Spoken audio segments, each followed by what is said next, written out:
de última ratio, como se dice. Son necesarias porque no quedan más soluciones cuando las crisis aprietan. Pero sabemos que las cuarentenas producen lo que los técnicos han llamado la fatiga de cuarentena. Es decir, que es tanto el encierro que da igual el riesgo que yo corra, pero tengo que salir. O se empieza a desgastar y empieza a perder fuerza. Las cuarentenas duras y en todas partes del mundo, y también lo han tenido en Chile en esta corta historia de pandemia, un poco más de un año, ha hecho pensar que también se requiere focalizar en algunos grupos de la población medidas aparte, medidas que vayan matizando la medida que rige para toda la población. En algún momento fue para adultos mayores. ¿Se acuerdan ustedes esa franja horaria para que salieran a caminar en su entorno con un cuidador o algo? Porque se deteriora la salud física y a cierta edad es complicado que eso ocurra. Pues bien, también se ha pensado en la posibilidad de las mascotas, poder sacar las mascotas. Todo eso ha estado incorporado el último año. Y ahora, entonces, viene a incorporarse una posibilidad de estudiar el que los niños y niñas puedan tener su franja horaria de salida. Sabemos que la diversidad de los chilenos es muy amplia respecto de su capacidad o de su realidad habitacional, que sabemos que viven en escasos metros cuadrados, que el hacinamiento es una realidad en nuestro país, sabemos que no todos tienen un jardín para salir a pasear. Entonces, se está estudiando, y el gobierno así lo reconoció, una posibilidad de franja horario para que niñas y niñas salgan de sus casas a sociabilizar, a correr, a liberar energía, porque los expertos indican que daños en la infancia de hoy, por ejemplo con la pandemia, pueden ser de efectos de muy largo plazo. Entonces este tema hay que mirarlo con la seriedad que la autoridad lo ha señalado. Ya lo sabemos, hay también espacio para hacer ejercicio, para todas las personas en las mañanas. Entonces, ¿es importante la cuarentena? En algunos momentos lo tiene que ser, pero también es importante tener matices y excepciones, porque si no, el remedio es peor que la enfermedad. Cuando el día comienza, cuando el día termina, más bien, comienza medianoche.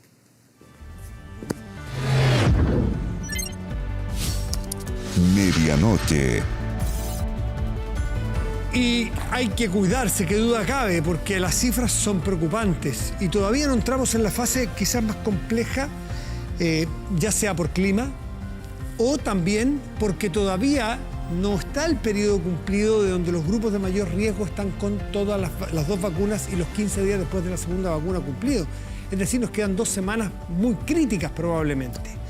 Para conversar de esto y otros temas, y como estamos aquí de manera presencial, nos ponemos la mascarilla. Está Sebastián Sichel, candidato presidencial. ¿Cómo te va, Sebastián? Buenas noches, gracias por estar aquí. Muy bien, Matías, mucho gusto. Casi bueno, dice presidente del Banco Estado porque la última vez que estuve estaba en eso. Sí, claro, ministro, presidente del Banco Estado, ahora candidato presidencial. Uno se confunde con las autoridades, las autoridades políticas. A ti te tocó estar en el ministerio con las medidas de apoyo social, que hoy día vamos a hablar de eso. Pero también tú eres un candidato presidencial y eventualmente te va a tocar administrar pandemias de este tipo. ¿Cómo estimas que se está manejando, cómo está gestionando la pandemia aquí? Mira, partamos de algo básico. Siempre somos buenos para culpar a los gobiernos, los estados de las fallas, pero tenemos una gran responsabilidad a los ciudadanos. Yo le tengo terror a esta idea de que tendremos que poner un carabinero por cada persona que sale a la calle para fiscalizarlo, y por tanto creo que los ciudadanos primero no hemos cumplido con nuestro deber comunitario de cuidarnos lo suficiente. Y no decirlo es básicamente no hacernos responsables de que vivimos en comunidad, de que vivimos en sociedad y que si no nos protegemos nosotros, nadie nos va a cuidar. Y creo que el gran llamado primero es que no hay nadie más responsable de esta pandemia que nosotros mismos y de nuestro propio cuidado. Que hay una segunda dimensión que tiene que ver con la comunicación. Yo creo que en la política hemos estado más preocupados de pegarnos codazos y estar todo el día boxeándonos de quién lo hace bien y quién lo hace mal y quién ayuda y quién no ayuda, en vez de dar las señales correctas respecto a la administración de la pandemia. Quería tener 2 grandes puntos. Primero, urgencias a las ayudas, que lleguen lo más temprano posible para que la gente no tenga que salir a buscar sus recursos. Y segundo, no tranquilizar a la población. La primera recomendación en una crisis siempre es no celebrar hasta que sales de la crisis, y estamos en el pic, como tú lo decías, de una crisis, y por lo tanto aquí no hay ningún tipo de relajo que valga. A ti te tocó estar en la primera fase de... ¿Tú cuándo saliste del gobierno con fecha exacta? Del ministerio en junio. Junio, mitad, junio. claro. O sea, ya estaban empezando las cuarentenas hace 2 semanas. Pero más te o menos. tocó estar en los momentos donde se diseñaron las primeras políticas de ayuda social. y esa es la polémica que se ha dado las últimas semanas, focalizar o universalización. Te tocó estar en esos equipos. ¿Tú sientes hoy que hay que hacer alguna autocrítica de parte de este gobierno en cuanto a que ha sido demasiado focalizador, con demasiadas restricciones para que no se cuele nadie con los beneficios? Sí, yo más que el gobierno hago una autocrítica a lo que hice yo también. Me carga esto que uno anda apuntando a otro. No, tú como parte de un gobierno. Sí, como parte de un gobierno. ¿eh? Yo creo que dos cosas pasan. Confiamos demasiado en el registro social de hogares, es un buen termómetro para medir la situación socioeconómica de mediano plazo de una persona, pero no tenemos instrumentos del Estado para medir urgencia. Si yo me quedo sin pega hoy día, ¿cuándo el Estado se entera? 90 días después, y por lo tanto es imposible confiar en los instrumentos y la burocracia del Estado para estos casos. Más que universalidad o focalización, yo creo que la solución tiene que ver con el autorreporte, con personas que digan yo necesito y el Estado le transfiera y confíe en la declaración de las personas, porque la universalidad tiene un problema, que los recursos no alcanzan para todo, que yo no quiero que le llegue al hijo de un gran millonario o un millonario la ayuda, quiero que le llegue a quien necesita y por lo tanto la mejor fórmula... O de una persona que no ha perdido el empleo. Que no ha perdido el empleo, exactamente. Claro. Yo creo que también hay harto ahí de gente que está vendiendo humo diciendo hay que darle a todo el mundo. No, hay que darle a todo aquel que lo solicite y sancionar al que miente con la información.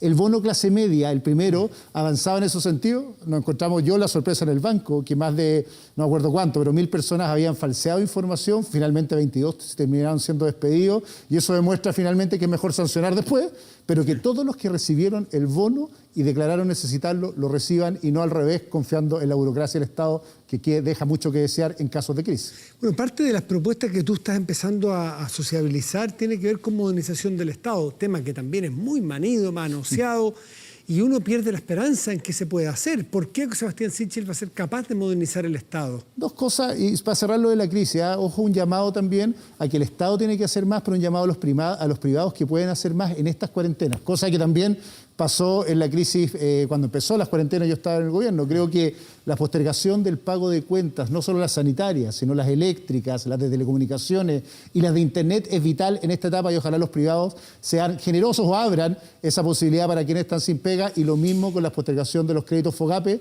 ¿Lo digo? ¿Son los FOGAPE? Los FOGAPE y todo. No, FOGAPE, crédito hipotecario y crédito de consumo, aquel que demuestre que se quedó sin empleo. Encontramos la misma situación que antes. Antes se demoró mucho el sector privado en reaccionar, tuvimos que ir a golpearle la puerta como Estado. Ojalá mañana y pasado hagan lo que hicieron la sanitaria y den una señal de todo aquel que necesite postergar pueda postergar, porque vamos a vivir 2 meses otra vez de cuarentenas permanentes o intermitentes, y por lo tanto vamos a tener problemas de empleo. A la pregunta tuya de la modernización del Estado, ¿sabes que parece muy urgente? Muy urgente. Parece muy Siempre urgente. hablamos de la modernización del Estado como aguas adentro, como el computador, la tecnología, y yo estoy muy preocupado de que esto ocurra afuera del Estado, atrás del mesón, para la gente que necesita el Estado. Por ejemplo, yo propuse algo que lo viví en el banco. El Estado atiende hasta las 2 de la tarde, una cosa absurda en el siglo XXI. El registro civil cierra a las 2 de la tarde, Compin cierra a las 2 de la tarde, y por lo tanto los chilenos necesitamos más servicios del Estado en crisis, y el Estado entiende menos que antes, y por lo tanto la primera gran reforma que tiene que tener el Estado es su capacidad de atención a las personas. No es cierto que lo digital va a reemplazar esto, hay que estar en Coihueco y saber el acceso a Internet que hay y la necesidad de golpear la puerta para que el Estado te atienda, para tomar una decisión urgente, que es que todas las instituciones del Estado que atienden público dupliquen su capacidad de atención. Probablemente allí no falte capacidad de gestión ni diagnóstico, falte probablemente enfrentar lo que pasa en Chile en muchos ámbitos, enfrentar a grupos de presión. A mí me pasó en el banco. Grupos de poder, y aquí tenemos los empleados públicos, probablemente tú les dices registro civil después de las 2 de la tarde y vas a tener un problemón para poder hacerlo. Que son dos cosas. Yo tuve peleas ahí en el banco por eso, tratando de abrir hasta las 4 de la tarde, lo logramos con un sindicato que se enojó, pero también hay que reconocer que mucho funcionario público está recargado por la demanda de trabajo, por lo tanto no hay que tenerle miedo a hacer crecer el Estado si es necesario para mejorar la atención, pero no crecer arriba. Crecemos en ministerio, un Estado que tiene 25 ministerios, el Estado con más ministerios de Latinoamérica per cápita, y no tiene más personal atendiendo a las personas que lo que tenía el año 90. Entonces hay algo medio absurdo, como hemos construido un Estado que es grande arriba y chico abajo, cuando debería ser grande abajo y chico arriba. La segunda cosa con modernización es que el Estado cada día tiene que hacer más transferencias o pagos directos a los ciudadanos. Me pasó mucho como ministro de Desarrollo Social. La cantidad de burocracia que ocurre desde que el Estado le llega la plata y le pasa la ayuda a la persona es brutal. Y por lo tanto tenemos que avanzar cada día más en modelos como la pensión básica solidaria. Yo hablaba de una pensión garantizada de alimentos, en transferencias directas. Voy a hacer una propuesta en pocos días más de devolución del IVA a los sectores más vulnerables. Es decir, entre que se decide la política pública y le llega a la persona la plata, que haya un solo trámite, que es básicamente la autorización de la transferencia y no lo que nos está pasando hasta el día de hoy. Muchas veces los sectores que requieren de la ayuda a veces tienen que pagar ciertos impuestos y la plata se da vuelta en vez de dejárselas aquí y no hacer la vuelta al tonto a la plata. El IVA, por ejemplo, no tengo idea cómo técnicamente se hará eso, pero es absurdo que una persona que es más pobre pague un IVA cuando compra tallarines y después el Estado le devuelve una transferencia directa. Nosotros, de tiempo, eficacia y energía. En unos pocos días más vamos a una propuesta de lo que está haciendo Inglaterra en este sentido, que es a sectores vulnerables y clase media en general vulnerable o que está en factor de riesgo, lo que hace es devolverle el IVA de alimentos y medicamentos después del gasto. ¿Por qué no hacerlo antes del gasto? Porque cualquiera puede saltarse la fila y tratar de pasar, pero después del gasto y hoy día con boleta electrónica. Que todas las boletas centrales electrónicas no es tan difícil ni tan complejo como un país para Chile y no hacemos esa doble vuelta de que finalmente la mitad de los chilenos vive con menos de 400 lucas al mes, sin embargo paga de esas 400 lucas casi un 19% en IVA y después el Estado que le llega la ayuda se demora 6 meses o 7 meses o nunca llega. Sí, hay tantísimos temas, naturalmente, de empleo, tecnología, emprendimiento, que veo en tu mini programa que has enviado. Pero hay uno que me preocupa en cuanto a cómo se aborda, que es la seguridad. Y no es que me preocupe particularmente a mí, sino que parece ser una preocupación país. Y para muchas personas esto está muy desbordado. La seguridad, me refiero no en una región en particular, estoy pensando en el día a día de los barrios de Chile. ¿Tú qué piensas ahí? Mira, me ha llegado la locura que en muchos barrios de Santiago o de Chile, que salta un fuego artificial no es motivo de celebración o cambio de año, sino que llegó la droga a ese barrio y tenemos una capacidad operativa de reacción respecto al microtráfico y narcotráfico en Chile bajísima, lo que ha hecho que haya una cadena de violencia hacia adelante. Es trágico vivir en un país que la tasa de muerte en La Pintana es 13.3 personas por cada 100.000 habitantes, mientras en otras comunas es menos de 1. Y por lo tanto tenemos una tragedia en materia de seguridad. Yo hice varias propuestas, pero la más importante es que creemos una policía especializada en narcotráfico y microtráfico, parecido a lo que tienen los norteamericanos con la DEA, una policía antidrogas que tenga 5 años de capacitación, que tenga dotación especializada, que tenga niveles de rotación distinta, que tenga protocolos de investigación, de manera que le declaremos la guerra a lo que está siendo la fuente primordial de los delitos en Chile, que es el tráfico de drogas. Lo más trágico es darte cuenta que en 10 años se ha duplicado los decomisos y se ha septuplicado los decomisos asociados a drogas más duras. De todas las drogas el doble, pero de drogas más duras 7 veces más que en 10 años y el Estado ha tenido mucha menos capacidad de reacción.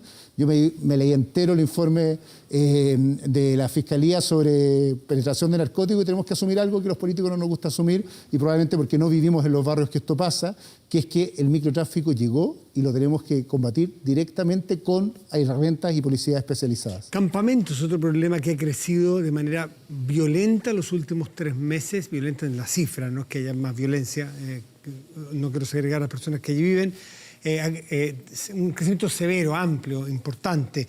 ¿Has pensado en política de vivienda, alguna propuesta importante? No solo campamentos, pobreza. Hoy día estábamos leyendo datos internacionales que dicen que se calcula que más o menos 1,5 millones de chilenos van a pasar a ser pobres. Que era esa clase media que dependía de su pega, que se quedó sin pega, normalmente informal, y llegó a la pobreza. Muchos de ellos no pueden seguir pagando arriendo, crédito hipotecario y terminan viviendo en campamento. Hay que hacer 2 cosas.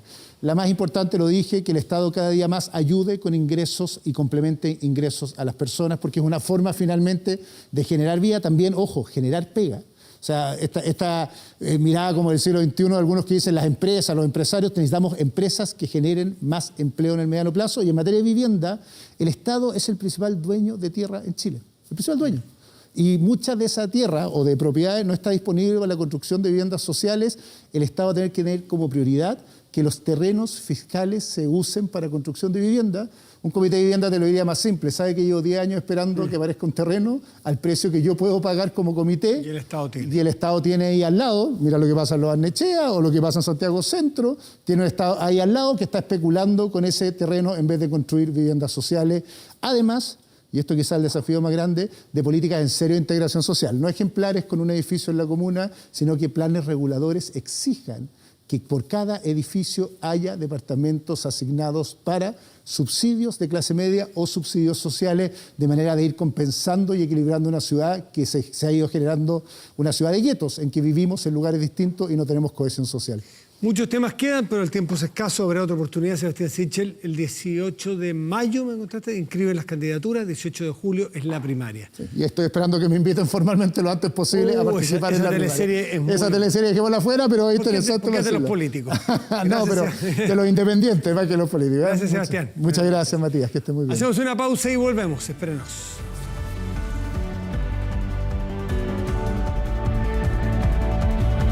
Vamos a revisar las informaciones de esta jornada con Marcos Fleming.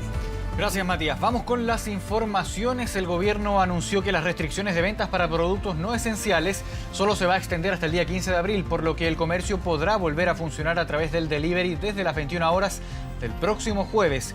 Durante el balance diario realizado por el Ministerio de Salud, la subsecretaria de Salud Pública, Paula Daza, aseguró que desde las 21 horas del 15 de abril se va a reactivar el comercio electrónico para todo tipo de productos, tanto esenciales como no esenciales, a través del sistema de reparto a domicilio. Los sectores del comercio que fueron catalogados como no esenciales y que por lo tanto no estaban habilitados para vender productos en cuarentena podrán volver a operar con delivery.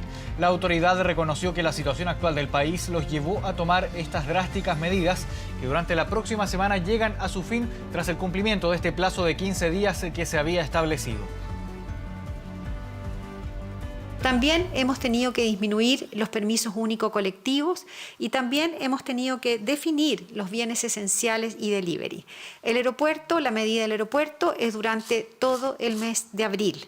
Las otras dos medidas son durante 14 días y eso se termina el día jueves 15 de abril a las 21 horas. Desde el principio le dijimos a la autoridad que tratar de hacer una distinción entre bienes esenciales y no esenciales, especialmente en instancias y en momentos tan difíciles como los que estamos viviendo, era una tarea imposible.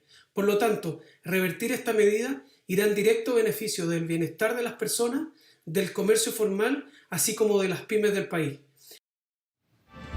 Hay que aclarar, eso sí, que las medidas sobre cierre de fronteras y restricciones para viajes permanecen durante todo el mes de abril.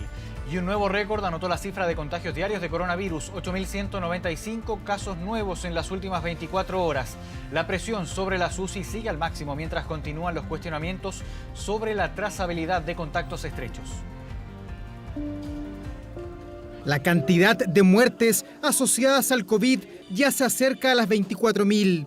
Padres, abuelos, mamás, hijos, tíos y sobrinos que partieron en medio de la soledad. Este jueves se reportaron 183 fallecimientos, un dolor que ya vivió esta familia de La Serena. Ellas perdieron a su padre. Un padre ejemplar, él nunca los dio mal ejemplo, él no era un tomador, no era fumador, y así, él, excelente padre.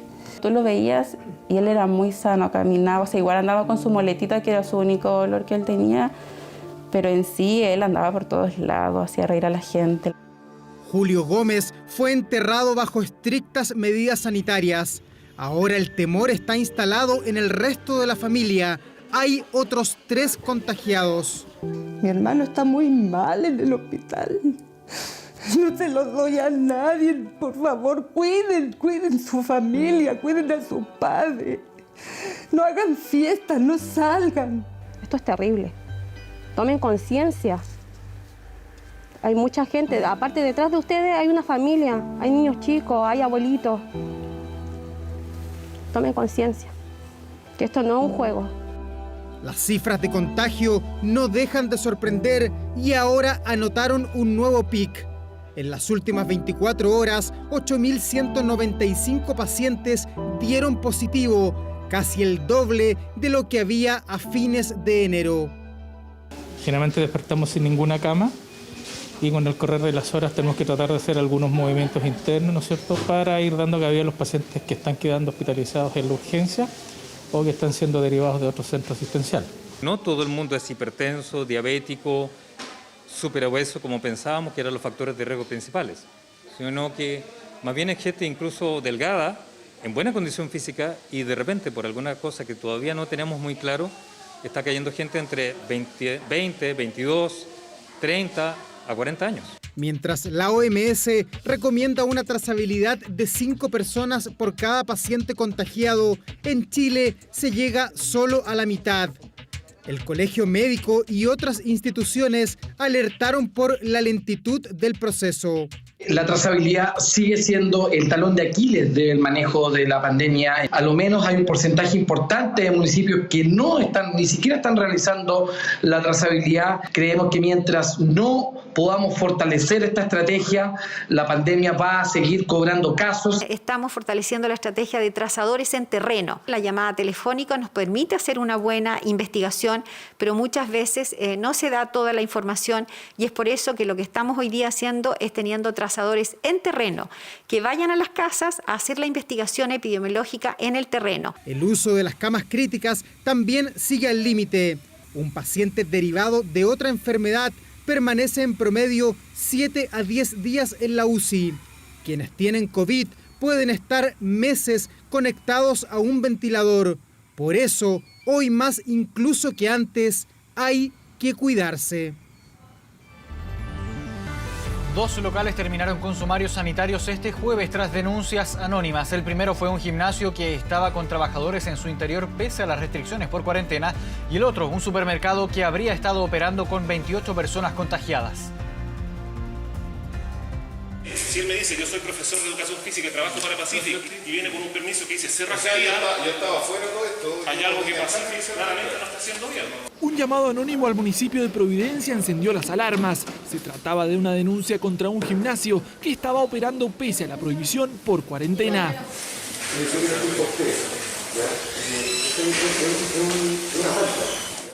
En total, 14 personas que realizaban labores administrativas y financieras se encontraban en su interior. Además, no era la primera vez que este gimnasio cometía una falta en pandemia.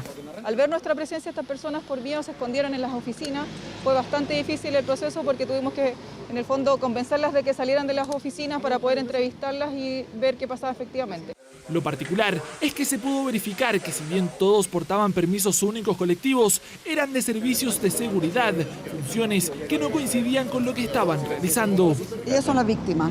Los que no son para nada víctimas son los dueños, porque les tenían permisos que eran falsos.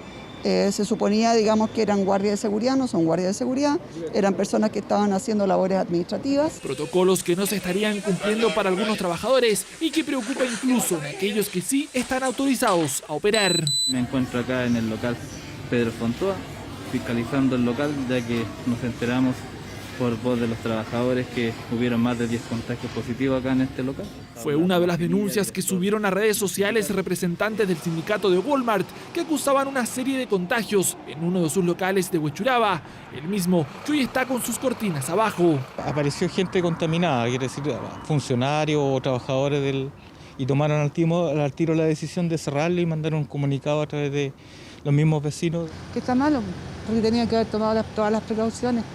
Y no lo hicieron, porque igual al otro día lo abrieron. Interno, externo, incluyendo la administración, se fueron para la casa positivos. Estamos fiscalizando este local, viendo que no están las medidas, si ustedes se dan cuenta, ni siquiera está la línea roja, que es un acuerdo entre la empresa y el sindicato. Denuncia que este jueves también se replicó en otro local de la empresa Walmart, esta vez en Puente Alto, donde otro llamado anónimo alertó de 28 personas contagiadas en esta sucursal que terminó clausurada. El error del supermercado fue que no tenían medidas de autocuidado, pues no contaban con un protocolo COVID de acuerdo a lo que está establecido en las actuaciones para lugares de trabajo. Esto implica un riesgo grande para sus trabajadores y por ende también para los clientes que asisten al supermercado. Y es justamente la falta de protocolos, principalmente los que tienen relación con el control de aforos, lo que reclaman sus trabajadores. A eso le suman que en varios locales se perdió la trazabilidad. Hubieron contagios, no se levantaron los contactos estrechos, no se hizo la trazabilidad y la gente siguió trabajando igual. Acá está fallando la parte humana por tratar de vender más. Están poniendo en riesgo la salud y la integridad de las personas. Una situación que también alarma a los clientes con los posibles brotes de contagio. Claro que sí preocupa, pero no sé, hay que cuidarse. Si tú vas a entrar, te puedes contagiar también si estás tomando la medida en tu casa, obviamente. Sí, me llenan mucho el supermercado. La romera, todo en la fila, todo. no dan la distancia como corresponde, ninguna cuestión. Las autoridades recalcaron que quienes asisten a los supermercados y respetan el uso de mascarillas y distanciamiento se evitan ser contactos estrechos. Además, aseguraron que cada recinto debe contar con estrictas medidas. Todos los lugares de trabajo deben tener recomendaciones para sus trabajadores, medidas preventivas de contagio y también tienen que tener protocolos de actuación en caso de detectar un caso COVID positivo entre sus trabajadores. Desde Walmart aseguraron que cumplen con todos los protocolos y que este es solo un caso puntual. Lamentamos profundamente la falta de rigurosidad e imprecisiones de la autoridad sanitaria al referirse a un hecho absolutamente puntual ocurrido en una de nuestras tiendas, ya que además de desinformar, contribuyen a generar un clima de incertidumbre e inseguridad. Una situación crítica en recintos fundamentales para la subsistencia de los chilenos y de los pocos abiertos al público. El llamado de las autoridades es a seguir monitoreando y realizar denuncias anónimamente si es necesario a través de la página web de la Intendencia o las distintas plataformas digitales de la Seremi de Salud. Vamos a cambiar de tema. La molestia de Renovación Nacional con el gobierno por el nombramiento del UDI Patricio Melero como ministro del Trabajo trajo consecuencias. Parte de RN presiona al Ejecutivo para que apoye el proyecto del tercer retiro del 10% y no recurra al Tribunal Constitucional. Nómbrase como ministro de Estado en la cartera de Trabajo a don Patricio Melero Avaroa. A Renovación Nacional le duele el no haber puesto un hombre en su fila. Con dolor y profunda molestia, así dijeron sentirse al interior de RN cuando se confirmó que el UDI Patricio Melero ocuparía la cartera de Trabajo en reemplazo de María José Saldívar. En la interna del partido señalaron que se designó a un diputado sin buena llegada con la oposición, un diputado duro, dijeron. Lo que más habría molestado, que el cupo que dejó Saldívar lo ocupara un gremialista y no un militante, RN. Le duele teniendo nombres como el subsecretario Pedro Pizarro para esa cartera. Pero sin embargo entendemos que esta es una facultad del presidente. Hay tensión política en el gobierno con sus partidos, pero creo que no es el momento de estar haciendo el cálculo de cuántos miembros de cada partido hay en el gabinete. Es un momento de que tenemos que entre todos ayudar a sacar adelante la situación. Pero en RN sí hicieron los cálculos. Actualmente la UDI tiene a cargo 8 ministerios, mientras que Renovación Nacional solo 4. Situación que elevó la tensión con el Ejecutivo cuando se discute un eventual tercer retiro de fondos de las AFP, con varios parlamentarios oficialistas apoyando la iniciativa. Incluso la Comisión Política de RN solicitó al gobierno liderar el proyecto de retiro del 10% y no recurrir al Tribunal Constitucional para no entorpecer su avance. Que el gobierno no vaya al Tribunal Constitucional con el tercer retiro. Si a ellos les preocupa tanto el futuro de las pensiones, lideren el proyecto y propongan mecanismos de reintegración. Ayudemos a las personas con recursos estatales, con más IFE, con nuevos bonos, pero no cometamos una mala política pública. El gobierno otra vez deberá enfrentar un proyecto que han rechazado reiteradamente por considerar que afecta a las pensiones futuras. Tarea compleja para el ministro del Trabajo, que deberá alinear al oficialismo para frenar el avance del tercer retiro. De otra forma, aseguró el gobierno, recurrirá al TC. El gobierno tiene el deber de que la iniciativa de ley se ajuste a la normativa constitucional. Y los parlamentarios saben que no tienen iniciativa para llevar adelante esto. Ellos saben. En medio de la tensión, RN solicitó una reunión al gobierno para manifestar su molestia, la que podría concretarse el próximo lunes. Semana que será clave porque se confirmó que el próximo miércoles se comenzará a debatir en la Cámara de Diputados el tercer retiro del 10% para ser votado el día jueves. Ante ese escenario, el gobierno deberá desplegar su estrategia para frenar su avance. El diputado Raúl Florcita Alarcón fue detenido este jueves en Providencia por no portar el permiso de desplazamiento. Además, estaba conduciendo su vehículo con los documentos vencidos. Carlos Godoy tiene la información. ¿Cómo estás, Carlos? Así es, Marco, muy buenas noches. Información policial ocurrida durante horas de esta tarde en la comuna de Providencia, donde se detuvo al diputado Florcita Alarcón por infracción al Código Sanitario y también a la ley de Tránsito. El parlamentario fue fiscalizado en un control sanitario donde efectivamente, como tú lo mencionabas, no portaba su permiso de desplazamiento y además tampoco estaba conduciendo con los papeles vigentes de su vehículo. Una situación ocurrida en la calle Bustamante con Seminario mientras el diputado permanecía estacionado en su vehículo con indicios, ojo, de haber sido chocado en el costado derecho. Al consultar personal policial, la patente del vehículo se encontraba como ocupante el diputado Raúl Alarcón y al solicitar la documentación del móvil estaba vencida y no tenía el permiso de desplazamiento. En esta situación el diputado afirmó que él mantenía fuero parlamentario, lo cual no necesitaba este permiso de desplazamiento e indicó que se encontraba realizando diversas compras de cosas para su hija. Por lo anterior, efectivamente se procedió a la detención del diputado, quien fue trasladado a la 19 comisaría de la comuna de Providencia. Tenemos declaraciones que escuchamos a continuación. Los controles preventivos hoy día a las 17:30 horas en el sector de Seminario, en un control rutinario, un señor diputado de la República fue detenido por infringir el artículo 318, situación por la cual fue trasladado a la 19 comisaría de Providencia. Él no estaba ejerciendo su función y situación por la cual el personal de Carabineros tuvo que adoptar el procedimiento conforme a lo que dice la ley. Caronería. Mira, es que yo tuve que ir a un técnico para arreglar una cosa en mi computador, porque yo me comunico con el computador para el Congreso, ¿ya? Y de vuelta dije, voy a pasar a ver a mi hija que va a tener guagua ahora en el 26 de mayo. ¿Qué paso por aquí? Voy a mi casa, voy a pasar a verla.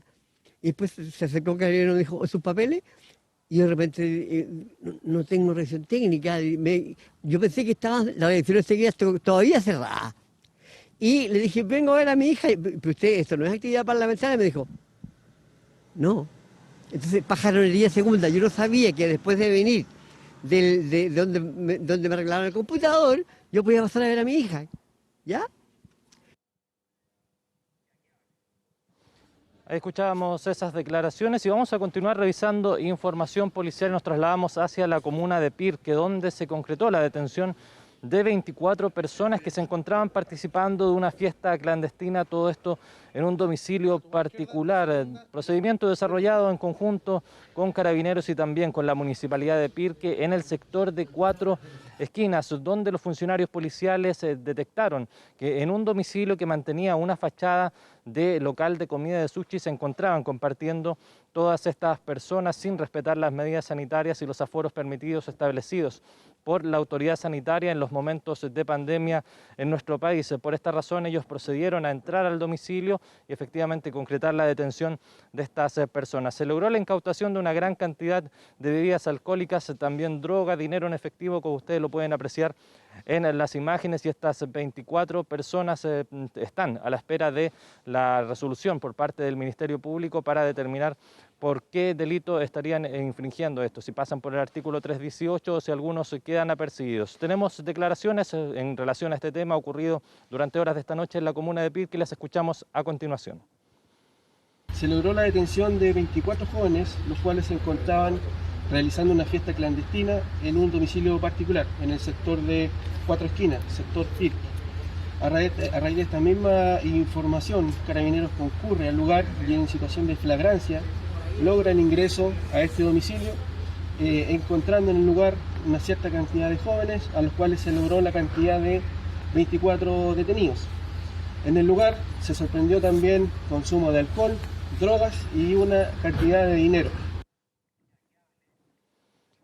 Escuchábamos esas declaraciones y nos trasladamos ahora a revisar información policial ocurrida en la comuna de Santiago Centro. Ya lo están viendo ustedes en estas imágenes de cámaras de seguridad, porque trabajadores de delivery fueron atacados este jueves por más de 9 personas que se bajaron de 13 vehículos y con elementos contundentes como palos y bates comenzaron a golpear las motocicletas de estos repartidores de delivery, las cuales evidentemente quedaron destrozadas tras la actuación de estas personas que aún no han sido identificadas. Según conversación que nosotros pudimos tener con los afectados, ellos comentaban que probablemente se trataba de un ajuste de cuentas, ya que días anteriores este grupo de repartidores de delivery detuvieron a un sujeto que se encontraba dedicando a robar celulares. Una situación ocurrida durante horas de esta tarde en el sector de Santa Isabel con Portugal, en las afueras de un strip center donde estos repartidores de delivery efectivamente recibieron esta golpiza por parte de estos desconocidos. Tenemos declaraciones también y las pasamos a escuchar a continuación.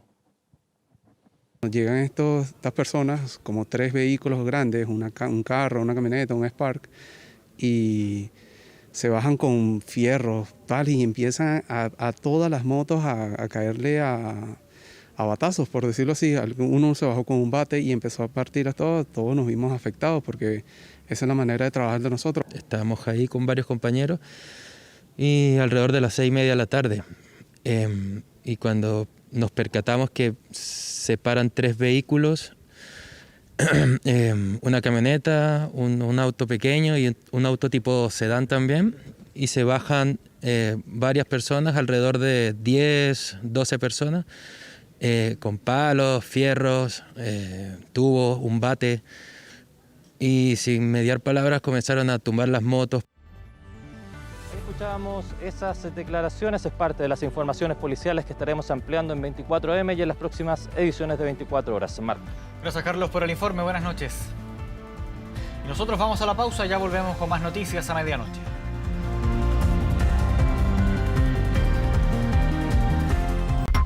Conózcalo. Internacional. Vamos al bloque de noticias del mundo. En medianoche comenzamos en Estados Unidos porque el presidente Joe Biden anunció medidas para abordar la violencia armada en Estados Unidos, en lo que ha sido descrito como un primer paso para frenar los tiroteos masivos. Dentro de esto se incluye un plan para que el Departamento de Justicia tome medidas contra las llamadas armas fantasmas, que son armas hechas en casa. Además, va a reforzar la verificación de antecedentes al momento de comprarlas. La Casa Blanca dice que el presidente va a seguir presionando para que el Congreso tome medidas legislativas más agresivas, sobre todo cuando todo esto luego de los recientes tiroteos ocurridos en Colorado y Georgia. Esta será una tarea ardua, ya que la segunda enmienda de la Constitución estadounidense protege el derecho a portar armas. El mandatario hizo un llamado directo a quienes legislan en el país. Escuchemos. La violencia con armas de fuego en este país es una epidemia. Permítame decirlo de nuevo. La violencia con armas de fuego es una epidemia y es una vergüenza internacional. Han ofrecido muchos pensamientos y oraciones miembros del Congreso, pero no aprobaron ni una sola ley federal para reducir esta violencia. Multitudes prendieron fuego a vehículos y arrojaron bombas incendiarias a la policía en Belfast en la 7ª noche de los peores incidentes ocurridos en años en Irlanda del Norte. Este último brote de violencia se ha producido en medio de tensiones por las normas comerciales impuestas en el país tras el Brexit. La policía desplegó cañones de agua en un intento por sofocar la violencia, la primera vez en 6 años que lo hacen en una situación de disturbios. Más de 50 de ellos han resultado heridos. Durante la jornada se llevó a cabo una reunión de emergencia de la Asamblea de Irlanda del Norte para discutir lo que está ocurriendo en esa parte del mundo.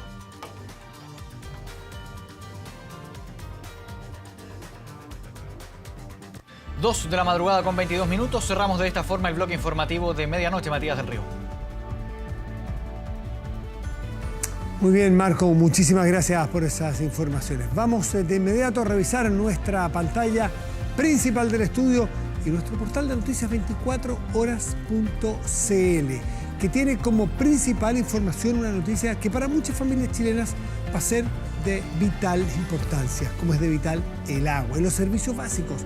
Las sanitarias mantendrán la suspensión de cortes a clientes con dificultades de pago hasta noviembre de 2021.